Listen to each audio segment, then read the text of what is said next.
Welcome back. Our next story ties in pretty well with our guest that follows it.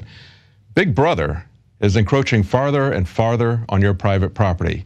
An amazing article today, the court has okayed warrantless use of hidden surveillance cameras. This is a case where the DEA installed multiple covert digital surveillance cameras on private property in order to spy and without getting a warrant. U.S. District Judge William Griesbach ruled that warrants aren't necessary because it upheld, and listen to this, the use of technology as a substitute for ordinary police surveillance. Now, technology is not a substitute for police surveillance. Just because we're using a different technology doesn't mean that we give up our rights to be searched, and surveillance is a search. But the Supreme Court has already rejected in January warrantless GPS tracking. They rejected prior to that warrantless thermal imaging. They have coming up before them, but they've not yet determined whether warrantless cell phone tracking is going to be allowed. So they will be also reviewing this case. I'm sure it will go to the Supreme Court. In this particular case, there were no trespassing signs that were posted throughout the heavily wooded 22-acre property, and it also had a heavy gate. Now, the legal fiction of all this is based on a 1984 Supreme Court ruling called Oliver versus United States, and it found, amazingly, that open fields could be searched without warrants because they're not covered by the Fourth Amendment. Well, you might want to look at your copy of the Fourth Amendment because mine doesn't have any exceptions for open fields. And this is all based on a legal fiction called curtilage. Now, that's a term for the area that immediately surrounds your home. But what we're seeing here is a gradual encroachment. First, they say that if they don't need a warrant to put surveillance cameras or to spy on you on the outer edges of your property. They only need it to go into the curtilage or if they're going to go inside of your house. And that's just a creeping encroachment on your rights. It's the same sort of thing as if your neighbor were to put their fence on your property and leave it there for a while. If we don't say something about these encroachments, then we basically lose our rights. And that's exactly what's going on with Wade Hicks's case. Now, Wade Hicks, if you remember, we've covered him twice on the nightly news, and he was on radio news earlier today with Alex Jones. Wade is the fellow who was put on a no-fly list without being notified, and midway through his journey to see his wife, who's in the military in Japan, he was taken off the plane in Hawaii and told that he couldn't fly. So he was basically stranded in Hawaii, and he was stranded there from a Sunday to a Thursday until that restriction was lifted. And Wade is on his way home now. He finally was able to get back home, and he's on his way home, and he's a longtime listener, and he was kind enough to swing by Austin on his way home to Mississippi from California, and had him in the studio earlier with Alex Jones, and we've got him in the studio right now. Well, Wade, thank you for coming in and seeing us here at the station. You're on your way home, and we really appreciate you taking the time to come by and tell people more about your story. It's the sort of thing where a lot of people's instinct would just be to kind of hunker down and try to keep a low profile and just hope that this goes away, but you kind of met it head on, and that's a good thing to do. Well, that's the thing. If you're in that type of situation, you have to keep your head screwed on straight, don't get emotional, and just do whatever you know or what you think is the best thing to do. And for me, it was going to the media, going to my friends, because those were really the only people that were going to be able to help me. The government wasn't going to do anything to help me. They were just doing their whole bureaucratic nightmare stuff. So I could have been there 3 months had I not been as proactive as I was trying to get this story out. That's right, and they still, to this day, have not given you any information as to why you were put on the list or what your current status is, whether you're on the list or whether you're off of the list, right? No, they've never, I've asked for it in writing. They've never given me anything in writing to say that I was on the list. They never gave me anything that says I was off the list. And it completely throws everything we know about the Constitution and due process out the window. Yeah, it's a very dangerous situation, not just for you, but for everybody. Because when the government can secretly accuse somebody of something, you still have no idea what they thought was wrong.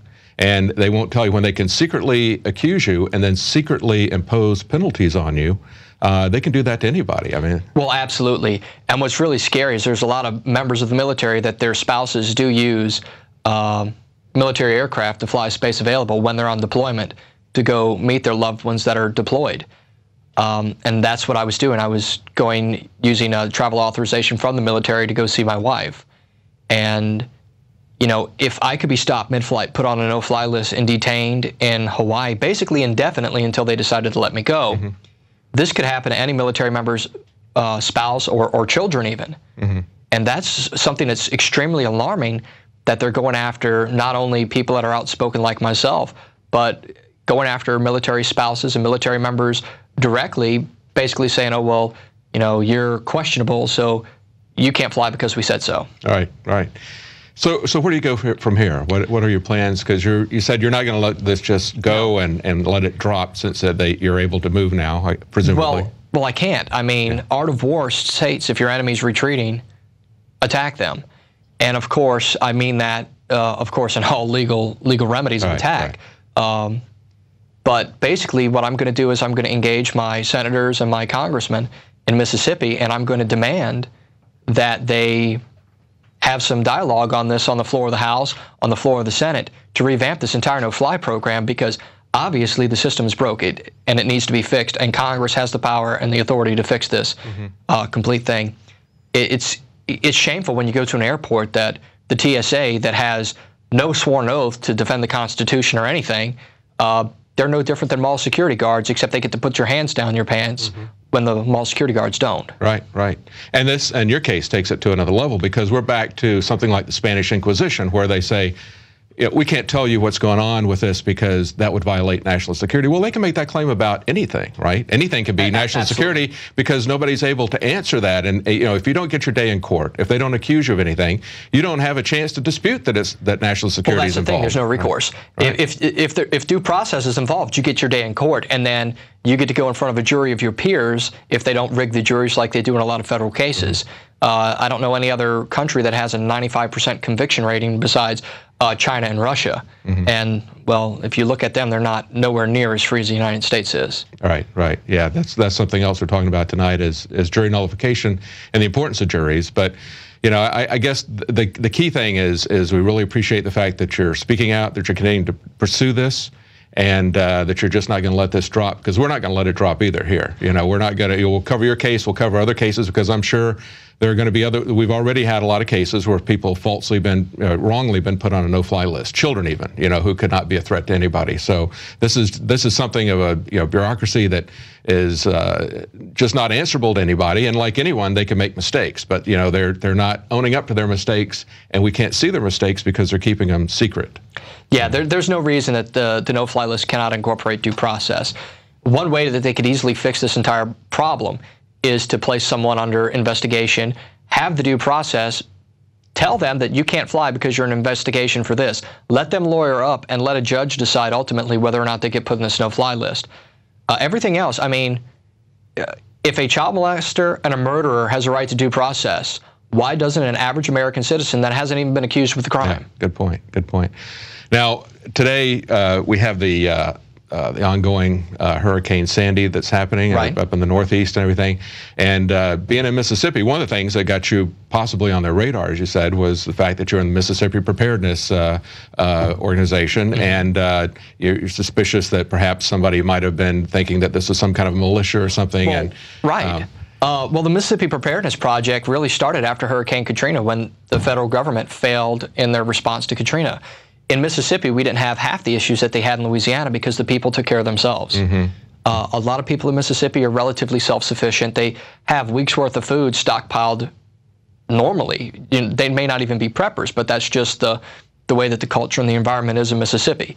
We know that hurricanes come, and when hurricanes come, we know that we're probably going to go without power for three or more weeks. So we have to have at least a month of non-perishable foods sitting there waiting just for that event, and keep it. Well, it's a reasonable thing. I mean, most people used to be that way. Most people, it's like having a bank account so that you're not living from paycheck to paycheck. I mean, you know, if people are going to do that and be responsible, having food and being able to protect themselves during an emergency, because you never know when that's going to happen, that's a reasonable thing for people to do too. People in Mississippi are just not as dependent on the government as a lot of people who live in, say, cities are, that sort of thing. But what the government's really scared of as far as preparedness is concerned is they understand that our founders were preppers. They were prepared for any foreseen or unforeseen event that would happen in their lives. They had firearms, they had food, they had honest money, they had ways to provide for their families should work not happen or our crop would fail. They had ways to provide for their families. And now what the government seems to be wanting to do to us is to make us completely dependent on them for everything. So we'll just bow down in blind subservience and say, oh, thank you for that meal. You know, oh, well, we'll do whatever you say as long as you feed us. That's right. And we're getting to that point right now that people are so willing to trade their liberty for security, it's not even funny. Oh, yeah. Oh, yeah. As a matter of fact, when they moved the scanners out of Boston Airport, I saw mainstream media reports where they were talking to people and saying, you know, do you like these things? Oh, yeah, they make me feel safe. They make them feel safe. They don't provide any safety. They don't, you know, they actually are irradiating them, right, which they've admitted now. But, you know, even though it's not doing anything to enhance their security, even though it's exposing them to dangerous radiation, the idea is that it makes them feel safe. Well, I'm not a terrorist, and I'm sure the people that are walking through the body scanners that are looking at this interview say, well, I'm not a terrorist. Why do you keep doing it? Why do you keep just walking through those machines like, well, I don't want to make any waves? Well, guess what? I made waves. I'm still here. They didn't kill me yet. And I'm going to be vocal about it. That's right. I just hope that me being vocal about this doesn't have any sort of negative retaliatory impact on my wife's naval career. Because if it would, I mean, it just shows completely how messed up our country has become. And we have the right to fix it. We have the ballot box. As long as we have the ballot box, we do have some means. But if they take the ballot box away from us, as our founder said, there's only one thing left. That's right. That's right. Well, you have to speak out, and you know, you've done the right thing. And certainly, once they pull you out of the crowd for no apparent reason, your best, I think, your best defense is to be public about it. So you've done the right thing. Thank you for stopping by here. We really appreciate you coming by, and we really appreciate you fighting this. And we want to, you know, keep in touch with you and let us know what's going on. We want to know if you get any answers, and we want to know if you don't get any answers. Oh, absolutely. I'm going to keep y'all advised the whole process. Great, great. Thank you very much, Wade. Thank you. Sure appreciate it, Wade. Wade Hicks. Well, you always need to speak up for your rights. Make sure that you don't lose them. As we talked about before, they're always lost through gradual encroachment. And next week, with less than a week left to the election, you have a chance to speak up at the ballot box. And we're going to be covering that with live election coverage, election night from 5 to midnight Central Time. We'll be giving you results, and we'll be giving you commentary, as well as commentary not just from us, but from people like Gerald Celente and many of the guests that you see on our show from time to time. And as part of our election coverage, we've got a breaking interview coming up next with Governor Gary Johnson, third-party candidate, Libertarian nominee for president.